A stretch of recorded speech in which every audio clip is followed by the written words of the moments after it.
Bonjour et bienvenue sur l'épisode numéro 46 de La Lame, le podcast qui parle d'art, de militantisme et d'entrepreneuriat. Je vous retrouve aujourd'hui pour un nouveau vlog. Pour celles qui ne connaissent pas le concept, je vous parle des réflexions et des aventures qui m'arrivent au fur et à mesure de ma vie de photographe, vidéaste et podcasteuse indépendante. Au début de l'épisode, je vous fais un résumé de certaines choses qui se sont passées en décembre, et puis ensuite on parle du mois de janvier. Je vous parle de colère, je vous parle d'intelligence artificielle, je vous parle d'espoir et de désespoir.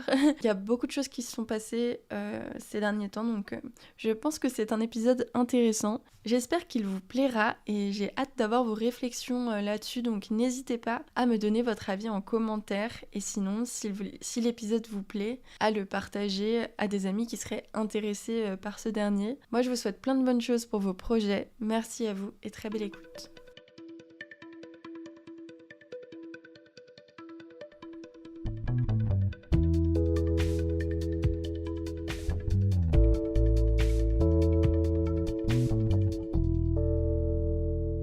Hello! Je voulais commencer par vous souhaiter une belle année, même si je vous l'ai sûrement souhaité dans les épisodes d'avant, c'est pas grave.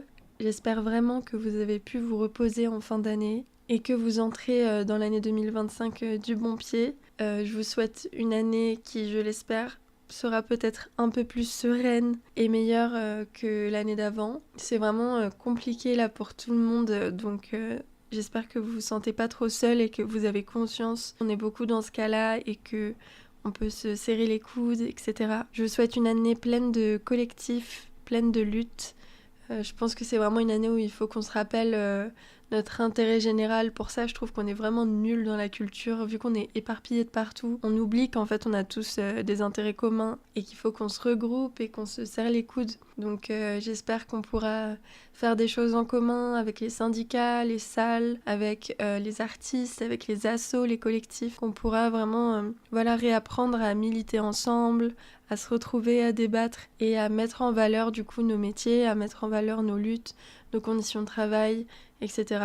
Et aussi des histoires et des représentations plus progressistes et pour une justice écolo et sociale. J'espère aussi que vous aurez le temps de vous reposer, de vous retrouver et de retrouver les projets artistiques qui vous font du bien et pour lesquels vous vous êtes sûrement lancé. Voilà, j'espère que vous pourrez retrouver votre art et passer du bon temps avec lui. J'enregistre aujourd'hui pour revenir avec vous sur 2 réflexions que j'ai eues au mois de décembre après avoir vu ou fait des choses qui m'ont énervée, car au mois de décembre j'étais en colère. Et déjà je trouve que c'est important de le vivre et de le dire quand on est en colère, parce que c'est un sentiment que perso je me suis très rarement autorisée à vivre. Je pense car j'ai eu une éducation par la société sexiste et que du coup j'ai appris qu'une femme ça pouvait pas être en colère. C'est un sentiment que je me suis rarement autorisée à vivre et à extérioriser, et les rares fois où j'ai réussi à le faire c'était grâce à la lutte et du coup pour des luttes où en fait être en colère pour moi mais aussi pour le groupe et pour d'autres gens, c'est plus facile que d'être en colère juste pour moi. Mais là, voilà, au mois de décembre, j'étais très en colère politiquement. Et en vrai, c'était dur parce que c'est pas un sentiment drôle à avoir, mais ça m'a aussi fait du bien parce que j'ai pu mettre des mots sur des choses. Par exemple, j'ai participé en tant que public à une journée de conférence sur la culture en fin d'année. Je ne citerai absolument pas l'organisation ni les personnes, etc. Impliquées parce que je suis vraiment pas pour en vrai citer trop les choses et les gens, sauf exception quand c'est des gros groupes, genre quand on boycotte McDo quoi. Sinon voilà, je préfère parler du fond et des réflexions qui vont avec plutôt que mettre en porte-à-faux des gens qui sont pas les pires du monde non plus, parce que c'est aussi des gens qui essayent des choses et pas forcément d'après moi de la meilleure des façons, mais voilà, j'ai pas envie de mettre en porte-à-faux des gens qui tapent dans la culture et qui sûrement galèrent aussi comme nous. J'ai participé à une journée de conférences et tables rondes sur le thème de la culture, et perso je suis partie un peu du principe qu'on allait aussi parler de politique et de choses politiques, parce que dans le programme, il y avait des choses féministes et écolo. Du coup, je me suis dit, à la base, ces sujets-là sont politiques. Et voilà, et je me suis dit, ces sujets-là sont politiques. En plus, dans la culture, avec ce qui s'est passé cette année, au niveau de la montée de l'extrême droite, etc., on a quand même eu chaud. Et on a eu des regroupements à Lyon, d'ailleurs, par rapport à cette thématique précisément. Donc, je pense qu'on va parler de ça. Et en fait, dès la première conférence, j'ai compris que pas du tout. La première conférence parlait du bien-être chez les artistes et du coup les personnes déjà sur scène étaient des artistes ou des personnes de l'administration dans la culture assez confirmées qui étaient presque tous en CDI et donc pas très représentatives des personnes qui travaillent dans la culture, en tout cas des artistes, vu qu'aujourd'hui la plupart des gens sont en intermittence, en artiste-auteur ou en auto-entreprise. C'est là où voilà, j'ai eu un premier tic et en plus on parlait de bien-être d'une façon pas du tout politisée. Et on nous disait oui, il faut trouver un équilibre pro-perso quand on est artiste. Il faut pas toujours accepter de boire des coups après parce que sinon voilà, on va être fatigué. En gros, c'était ça. Bon, je caricature évidemment, mais c'était beaucoup sur la responsabilité individuelle de son bien-être. Et ça m'a rendue un peu folle parce que moi je sors de 3 ans d'auto-entreprise où j'étais vraiment en burn-out quoi, j'étais crevée, je pouvais plus quoi travailler tellement je me suis essoufflée dans mon travail et c'était pas ma faute. C'est la faute de mon statut, c'est la faute du milieu dans lequel on est aujourd'hui qui est en crise et qui du coup ne recrute plus. C'est de la faute de toutes ces choses-là, mais c'est certainement pas une question de trouver comment faire son emploi du temps. Alors bien sûr qu'à titre individuel, on peut prendre des mesures pour essayer de se faire plus de bien au quotidien malgré qu'on soit dans un monde en feu, mais il faut pas mettre de côté que le monde est en feu. Enfin voilà, et c'est ça qui m'a rendue un peu folle. Donc j'ai pris la parole pour dire ça et que pour moi le bien-être c'était politique avant tout et que le bien-être passait aussi du coup par des luttes sociales pour améliorer ses conditions de travail. C'est comme si j'allais voir des ouvriers au début du XXe siècle pour leur dire ah mais en fait il faut vous reposer. Alors que non, il nous faut des congés payés en fait. C'est pas la même chose. J'ai trouvé que sur scène et dans les personnes qui intervenaient dans le public, c'était très très masculin et c'était pratiquement 100% blanc. Il y a eu très peu de personnes racisées sur scène. Et au moment de l'intervention sur les violences sexistes et sexuelles, alors soit il y avait tout le temps 2 conférences en même temps, mais quand même, on va à la conférence sur les violences sexistes et sexuelles dans le milieu de la culture. On se dit que dans une construction sociale, patriarcale, etc., les personnes qui devraient aussi beaucoup s'y intéresser, du coup, ce sont les hommes, car ce sont les principaux agresseurs et les principaux dominants d'un système patriarcal. Et que du coup, les personnes qui doivent aussi travailler dessus et se remettre en question, ce sont les hommes.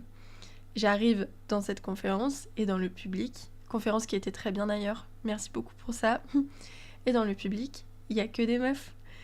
Et il y a quand même quelques mecs, mais c'est vraiment, ça se compte sur les doigts d'une main, même pas, pour vous dire à quel point ça m'a rendu ouf. Enfin, je me suis dit, ok, donc là, toute la journée, il y a des mecs qui prennent la parole, qui monopolisaient la parole, et c'est super, mais après, il n'y a plus personne. Enfin, mais après, dès que on parle vraiment des vrais sujets, des vraies choses, il n'y a plus personne. C'est le genre de truc qui me tend de ouf, je vous jure, j'ai passé la journée. Merci Johanna et Nolwenn de m'avoir écouté me plaindre tout au long de la journée parce que j'étais de mauvaise humeur. Mais vraiment, me suis plaint toute la journée. Il y a aussi une conférence sur l'entrepreneuriat que j'ai pas aimé non plus parce que les personnes n'étaient pas du tout représentatives, pareil, de ce qui se passait actuellement vraiment dans la culture. Et je me suis dit, mais en fait, pour moi, mais on ne peut plus faire ce genre de journée de conférence sans parler des réels dangers et des réelles problématiques de la culture aujourd'hui, c'est-à-dire les baisses drastiques de subventions, la menace de l'extrême droite, la reproduction sociale dans le milieu culturel, les enjeux financiers parce que toutes nos salles sont en train de couler en fait, juste, nos festivals aussi, le fait que la culture ça repose vraiment uniquement, comme je vous l'ai dit, sur du bénévolat, et si le bénévolat n'existait pas, la culture n'existerait plus aujourd'hui. Enfin, il y a vraiment des enjeux à prendre en compte, des enjeux aussi sur le patriarcat, le racisme, l'homophobie dans la culture. Je pense qu'on a énormément de choses à réfléchir et que c'est sur ces sujets-là qu'on est censé être pionnier parce qu'on est quand même dans un secteur qui historiquement est connu pour porter aussi des luttes sociales. Après je dis ça mais il y a aussi tout un pan de la culture qui a juste qui s'est assis sur la reproduction sociale et faire plaisir au pouvoir en place. Voilà, les deux coexistaient, mais moi j'ai envie de faire partie de la culture qui porte les luttes sociales et pas celle qui reproduit les enjeux de pouvoir réactionnaire. comme je vous l'ai dit, j'étais énervée en fait. Et ensuite le soir on est parti voir d'ailleurs Les graines du figuier sauvage, et je sais pas si c'est problématique ce que je vais dire, peut-être sûrement, mais en fait ça m'a fait presque du bien parce que ce film est horrible, mais que je trouve que du coup il reflète la réalité de la société, et j'avais l'impression de voir un film fait par des gens qui sont conscients de ce qui se passe aujourd'hui et qui sont conscients des enjeux, contrairement à ce que j'avais vu toute la journée quoi. Et pas que toute la journée, enfin c'est un sentiment global. J'en veux plus en fait que nos institutions prennent seulement très peu en main ces sujets-là. Encore une fois, tout ça est à mettre en perspective parce que il faut pas invisibiliser le travail des militants et militantes de la culture. Il se passe énormément de choses dans les syndicats, aussi dans les salles, dans certaines salles, pas toutes, mais dans certaines salles, aussi chez les organisateuristes. Il y a aussi des personnes qui luttent dans les collectifs, les assos, voilà, on va pas revenir faire le tour de ce que je dis à chaque fois, mais voilà, j'invisibilise pas du tout ça, et je pense que ces gens-là sont extraordinaires, et merci à vous de faire ce que vous faites, mais purée, les autres, venez, on prend les choses en main, parce que j'en peux plus quoi, de voir toute cette lassitude là, vraiment ça m'a saoulée. Donc je referme ce chapitre, c'était juste pour dire que je suis en colère, et si vous êtes en colère, utilisez cette colère pour la lutte, vraiment n'hésitez pas, et vous avez bien le droit, parce que le monde part en cacahuète, et là il va falloir prendre les choses en main, donc on a besoin de tout le monde. Et deuxième chose qui m'a trop vénère au mois de décembre, mais là vous êtes pas prêts, là ça m'a trop énervée.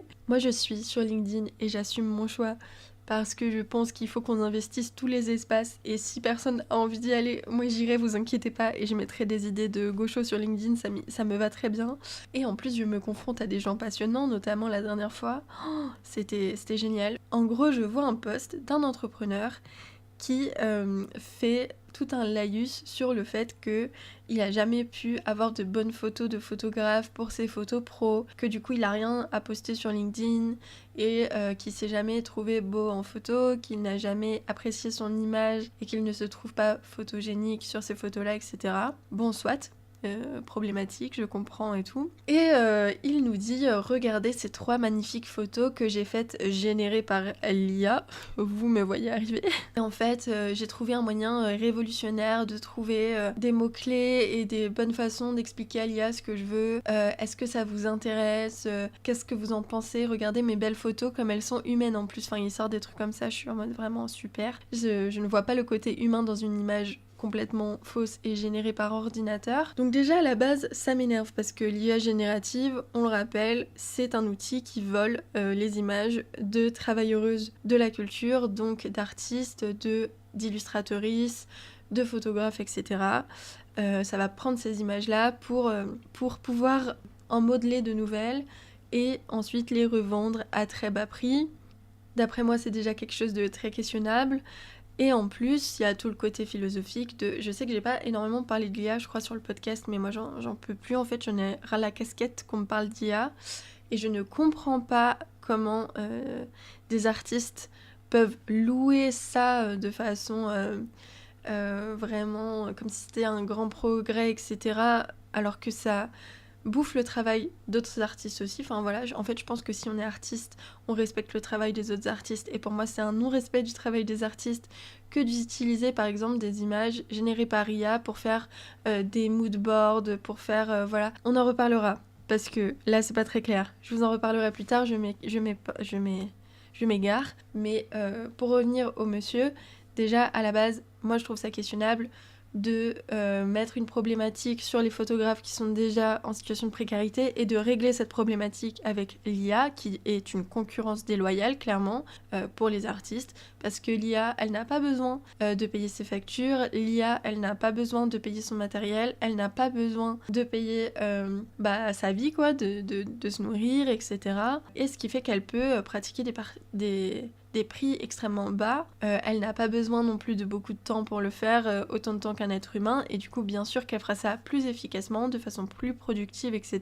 Et je me dis mais est-ce que c'est ça en fait le progrès pour vous? Enfin, est-ce que c'est ça le progrès, c'est de être toujours plus productiviste, de gagner toujours plus d'argent, pourquoi on ne sait pas, plutôt que de nourrir de réels êtres humains quoi, de nourrir des photographes, des artistes qui font ce travail-là, de nourrir aussi du coup leur famille, et de faire travailler des réels êtres humains pour produire des œuvres humaines Est-ce que c'est pas ça plutôt le progrès Est-ce que le progrès c'est l'ultra-capitalisme avec des extrêmes riches et des extrêmes pauvres? Ou est-ce que le réel progrès c'est une réelle justice sociale avec un revenu universel, garantir un toit, la santé, l'éducation à tout le monde et tout ça dans un mode de vie pérenne et écologique? Est-ce que c'est pas ça plutôt le progrès? Enfin, parce que là, ça va pas dans le même sens. Je pars loin, mais pour moi, toutes ces petites choses-là qu'on fait au quotidien, ça reflète tout ça et c'est vraiment des petites bouts et des petites parties du capitalisme qui, si on les laisse passer,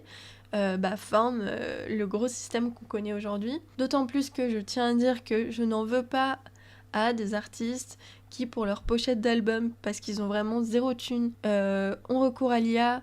Ça arrive et je peux comprendre, mais je ne comprends pas un entrepreneur qui clairement a de l'argent et qui utilise cette solution-là. D'autant plus que, alors là, c'est bon, ça va vous vénérer, je vous préviens. 2 jours plus tard, alors déjà son post explose. Ça, c'est quelque chose aussi à dire. Son post explose, il fait des milliers de likes, ce qui est énorme sur LinkedIn.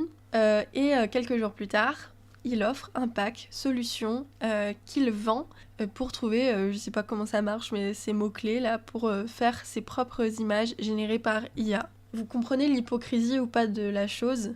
Et en plus, le pire, c'est que dans son post, il dit bien je sais que ça va casser le travail des photographes, mais bon, il faut s'y faire quoi en gros. Et je me dis, mais comment on en est arrivé là quoi? Enfin, est-ce que vraiment ça c'est stylé?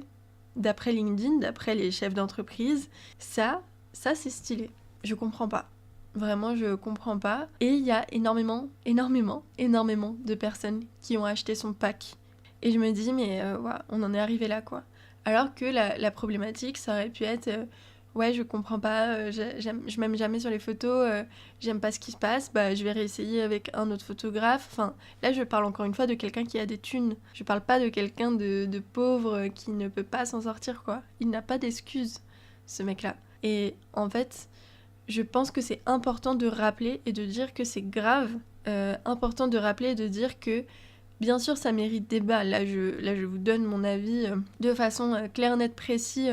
Je suis prête et ouverte à débattre sur ces questions-là. Je suis pas contre totalement l'IA. Notamment, j'utilise moi-même l'IA sans le vouloir, entre guillemets, dans Photoshop, il y a des IA. Et dans plein d'autres domaines, la médecine, la science, etc., il y a des IA. Je ne dis pas le contraire et je dis pas que l'IA, c'est toujours à enterrer.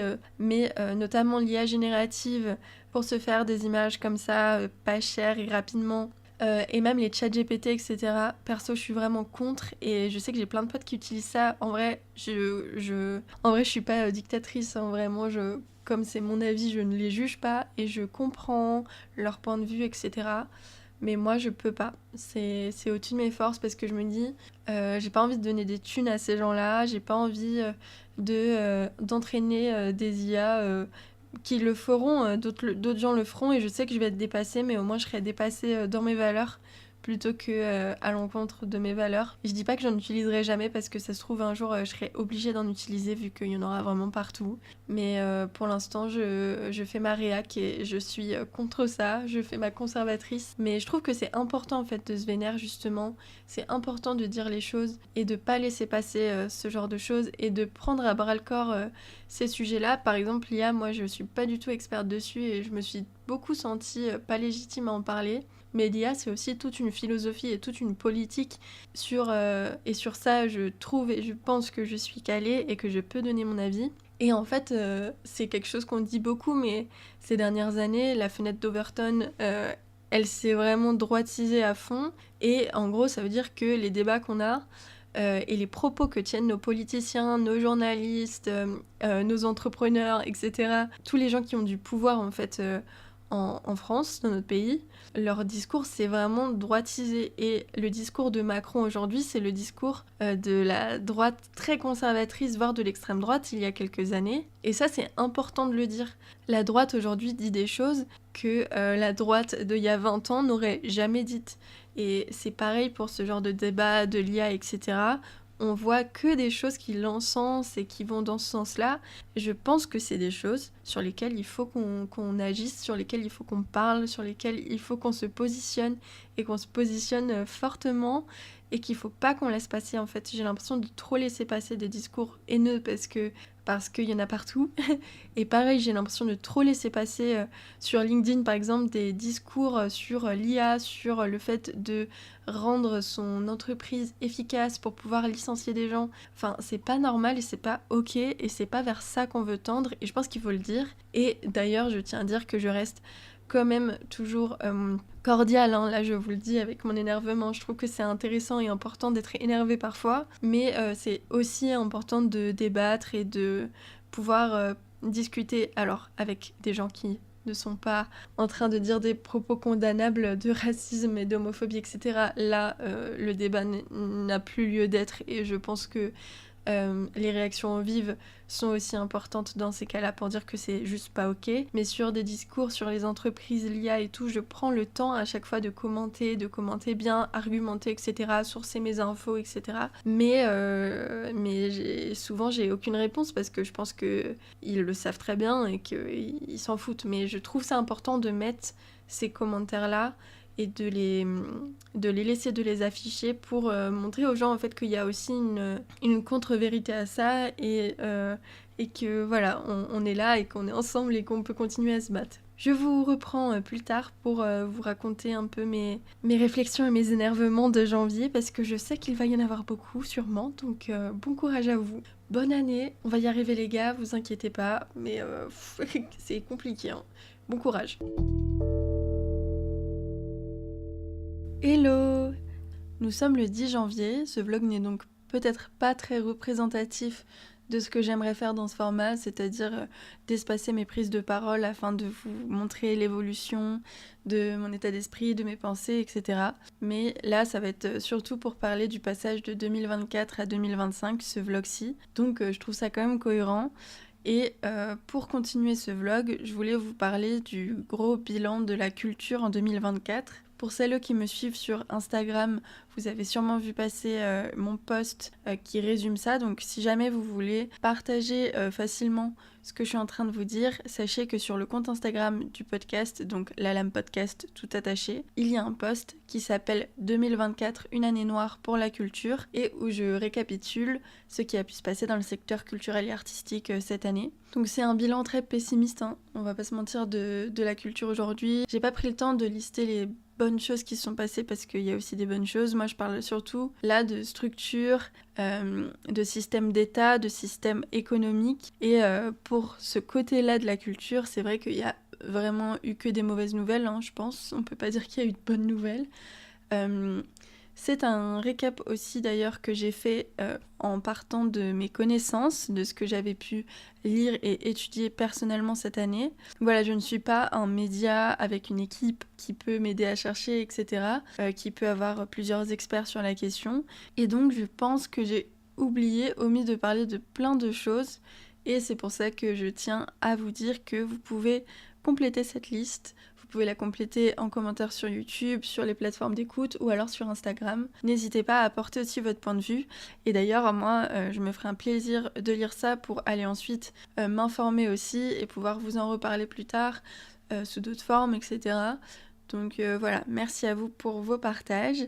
Et on va du coup faire ce petit récap là et ensuite je vous parlerai de ma vision pour 2025 par rapport à tout ça. C'est parti pour 2024, une année noire pour la culture. 2024, c'est moins 201 millions d'euros sur le budget du ministère de la Culture. C'est l'annonce de la fermeture de plusieurs écoles d'art et de design. C'est les directrices des plus grands festivals de musique français qui alertent sur la crise qu'ils traversent et sur le fait que beaucoup de festivals sont et vont être contraints dans les prochaines années de fermer définitivement. 2024, c'est les radios locales qui alertent face à l'annonce du budget 2025 qui devait leur être attribué, 25 millions au lieu de 35 millions habituellement, et qui finissent, ça c'est la bonne nouvelle, par obtenir gain de cause. Il faut savoir que ces radios disaient que les radios locales allaient tout simplement devoir fermer leurs portes si jamais le budget finissait à 25 millions. Ça, c'est quelque chose à retenir dans tous les secteurs de la culture.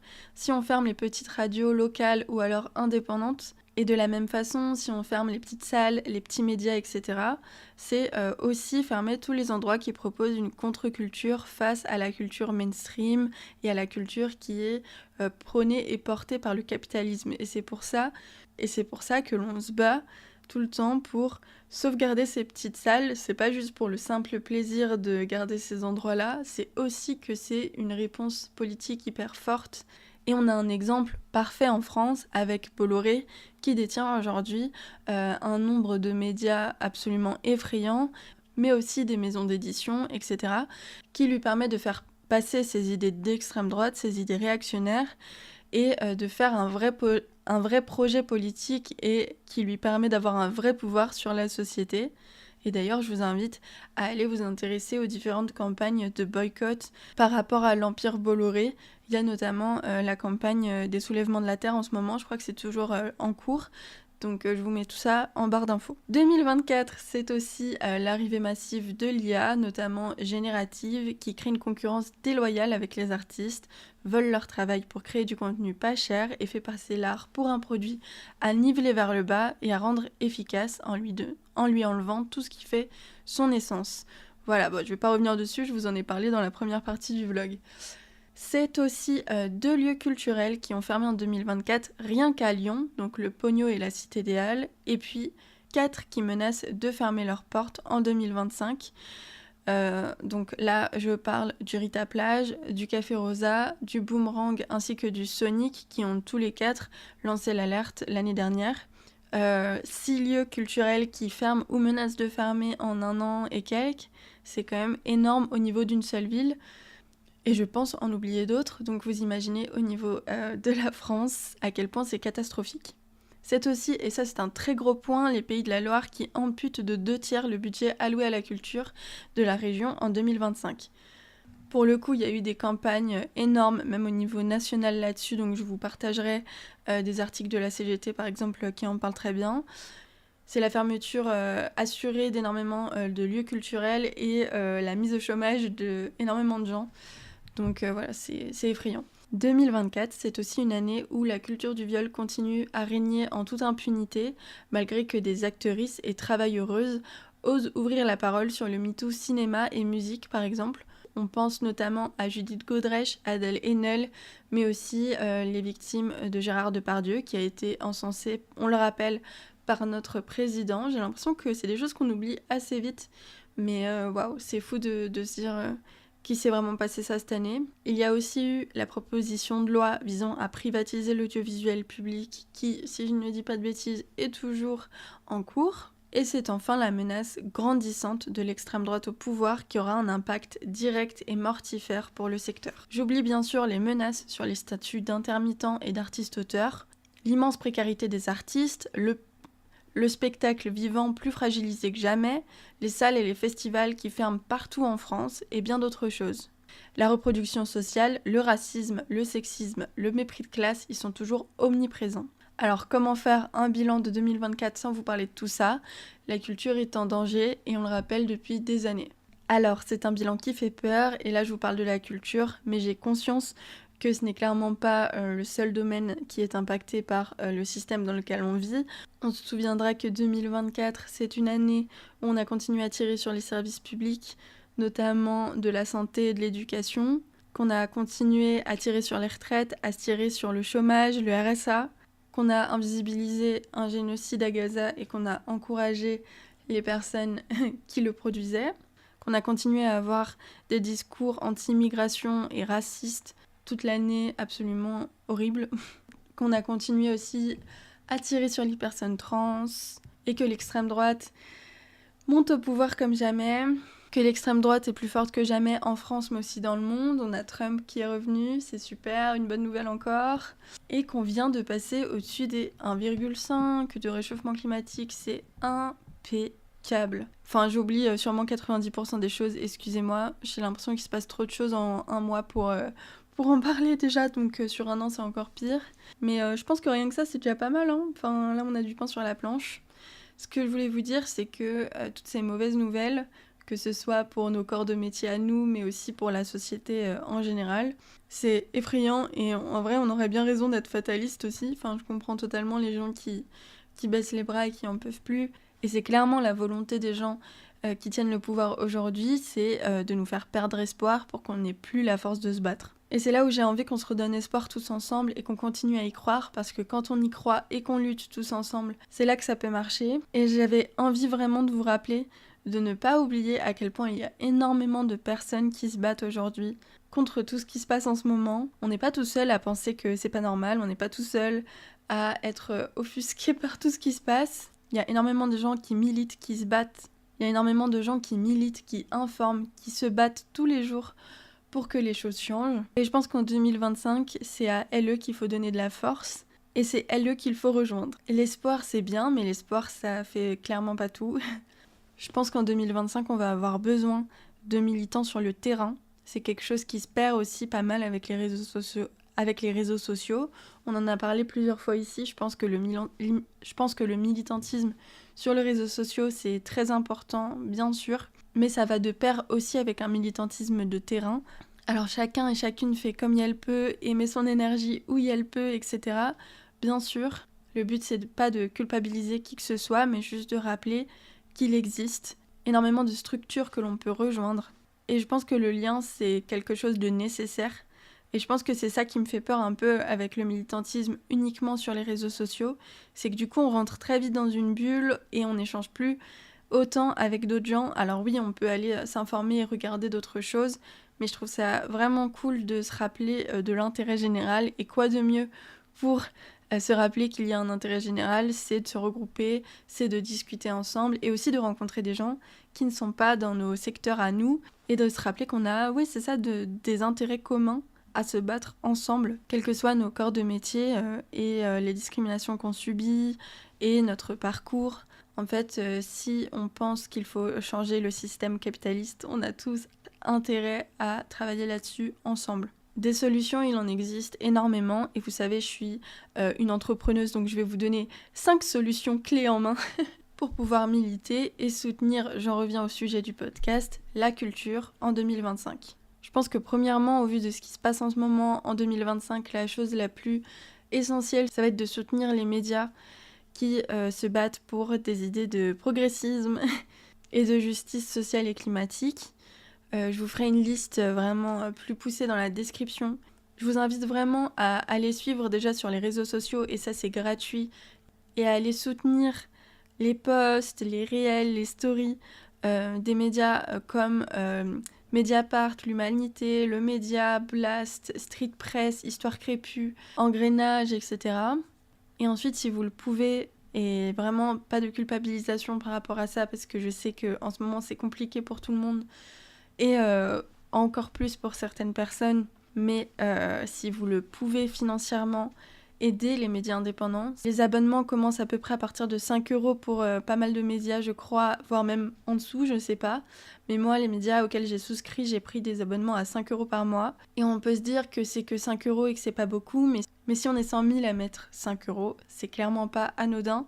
Et ça peut faire survivre des médias dans un contexte économique vraiment compliqué. Et ça peut aider à faire clairement vivre et survivre les médias que l'on défend. Et je vous invite à faire de même en fait pour tous les domaines de la culture, à aller soutenir les librairies indépendantes et engagées plutôt qu'aller acheter vos livres à la Fnac, à aller soutenir les petites salles de quartier plutôt qu'aller dans les gros Groupama, Stadium, etc. Je vous invite à aller soutenir les lieux associatifs et militants, les lieux culturels locaux autour de chez vous. Aussi le travail d'artistes qui s'engagent dans ce qu'ils font. Et je vous invite si possible à aller rejoindre des associations, des collectifs, des syndicats. Il en existe plein, sur plein de sujets différents d'ailleurs. Des syndicats, il y en a sur pratiquement, on en reparlera, tous les statuts et les domaines qui vous concernent. Et si possible, à vous intéresser et à vous impliquer dans ce qui se passe.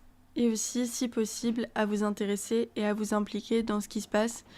Encore une fois, c'est différent pour tout le monde en fonction de plein de choses, donc vraiment pas de culpabilisation ici. Mais je pense que si chacune garde en tête que c'est possible et met la main à la pâte à son échelle et en fonction de ce que la personne peut, il y a vraiment moyen de faire des grandes choses.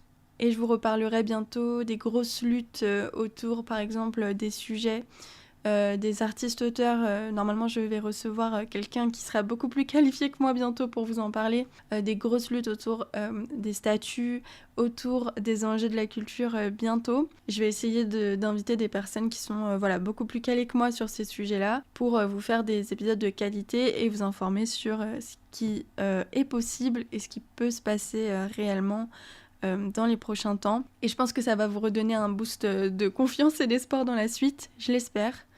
En tout cas, je sais que c'est vraiment très compliqué, mais on est ensemble, n'oubliez pas ça.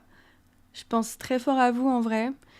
C'était pas un épisode facile que je vous ai envoyé là, donc j'espère que ça va. De toute façon, vous êtes au courant déjà, mais voilà, c'est pas drôle d'en parler, mais on va y arriver, et j'y crois vraiment quand je dis ça. Voilà.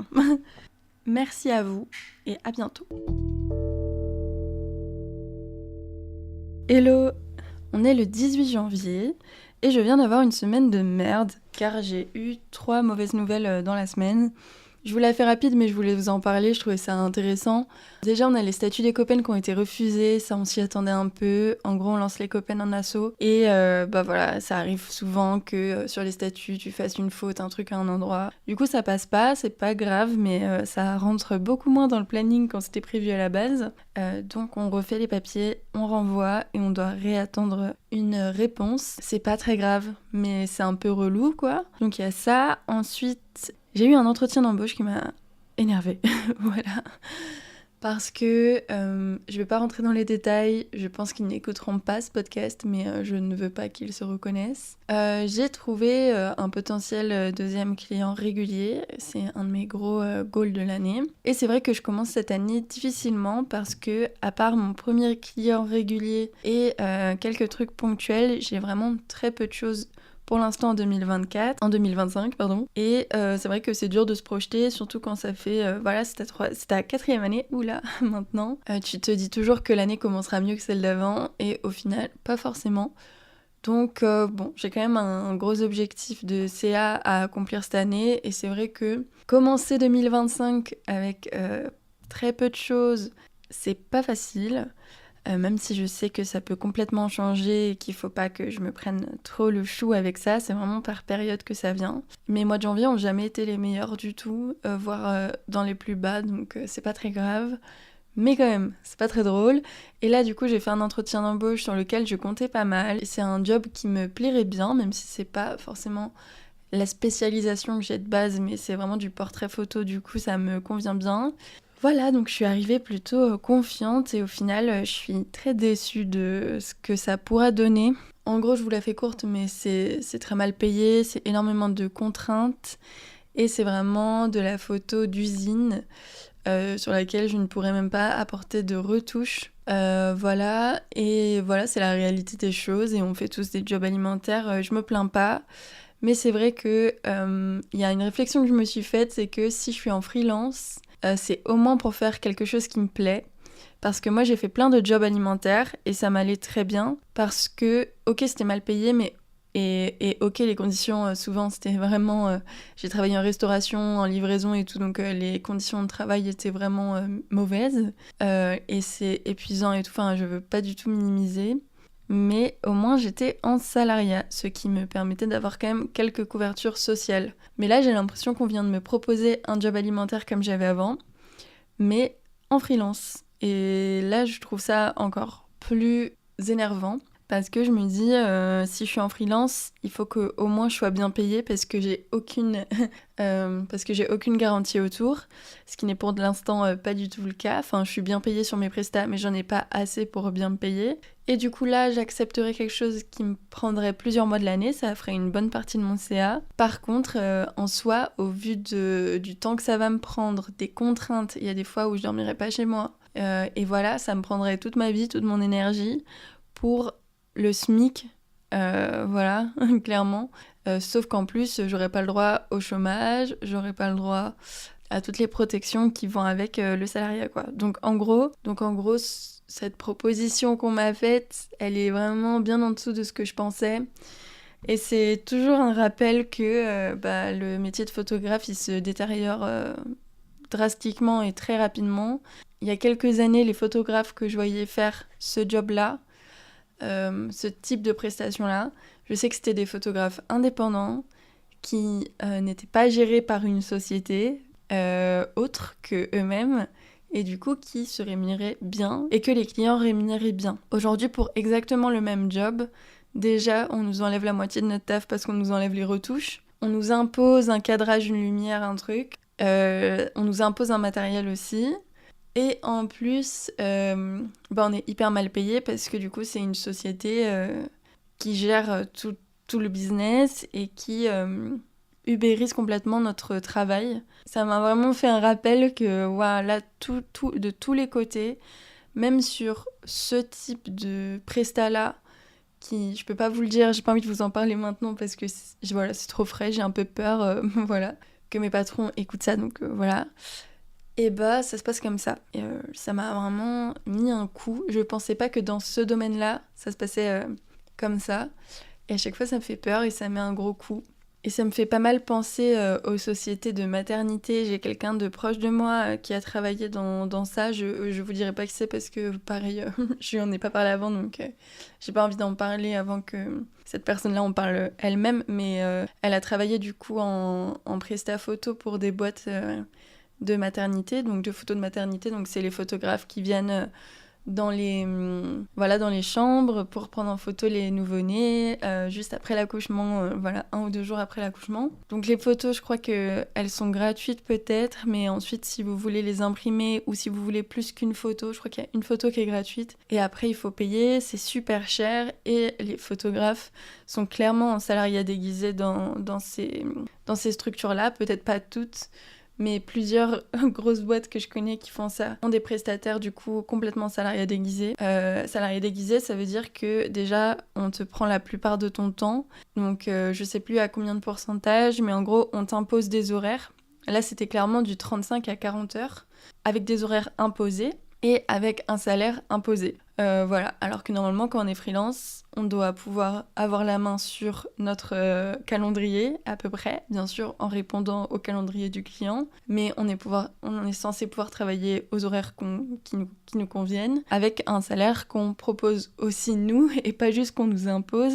Et voilà, en fait là il y avait toutes les contraintes du salariat, sans les avantages. Et en plus, si on fait 40 heures dans une boîte, on ne peut pas avoir d'autres clients, alors que le principe d'être freelance, c'est d'avoir plusieurs clients.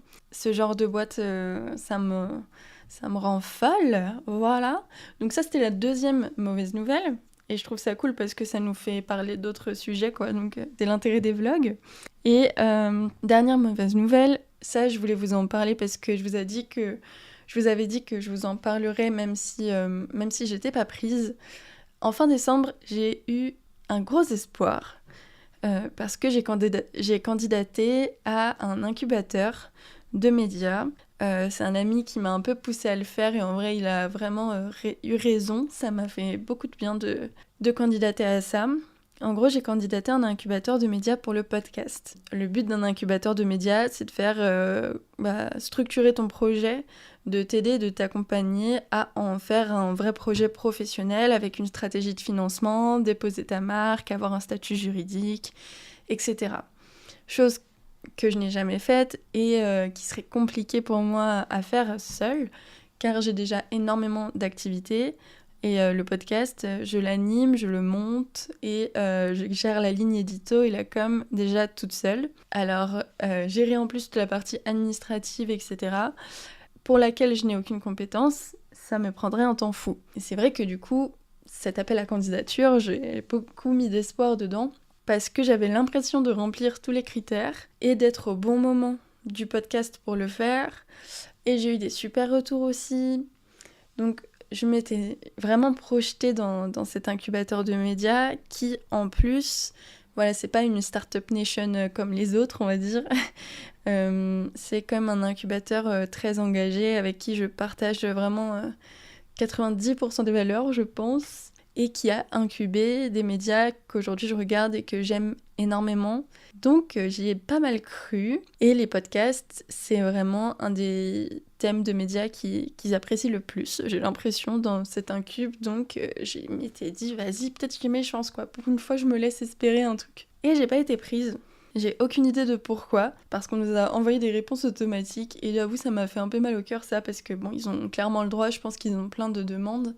Mais c'est vrai que la candidature m'a pris au moins un jour entier à remplir et à faire, donc c'est pas rien. C'était une candidature qui demandait beaucoup d'informations, beaucoup de présentations, un PDF, etc., explicatif, enfin voilà.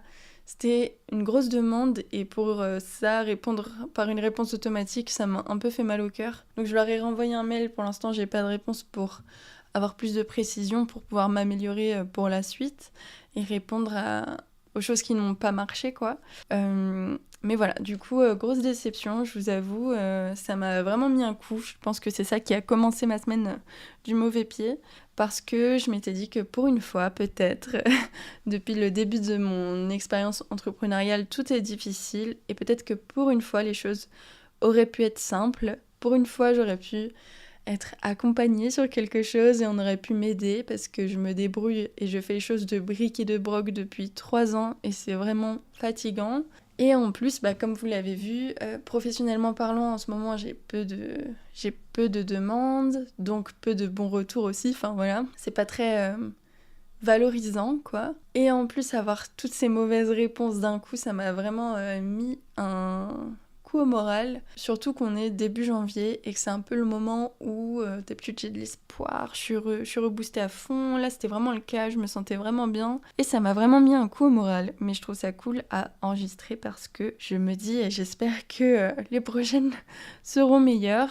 Donc là ça va mieux, j'ai bien chialé, voilà, j'ai bien lâché mon truc cette semaine. J'essaye de reprendre les choses du bon côté et d'être résiliente, mais je suis quand même en colère.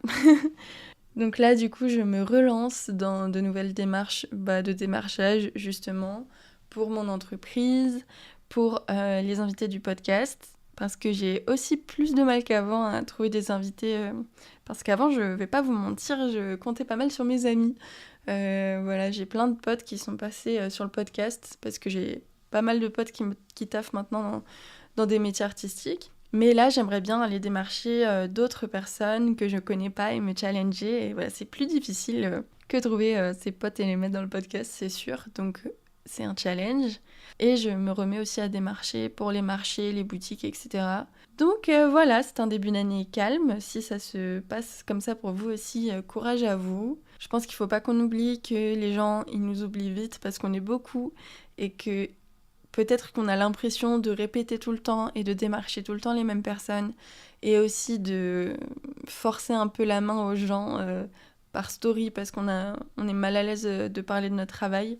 Mais je pense qu'il faut vraiment pas hésiter à le faire parce que voilà, les gens ne voient pas tous les stories, les gens n'ouvrent pas tous leurs mails.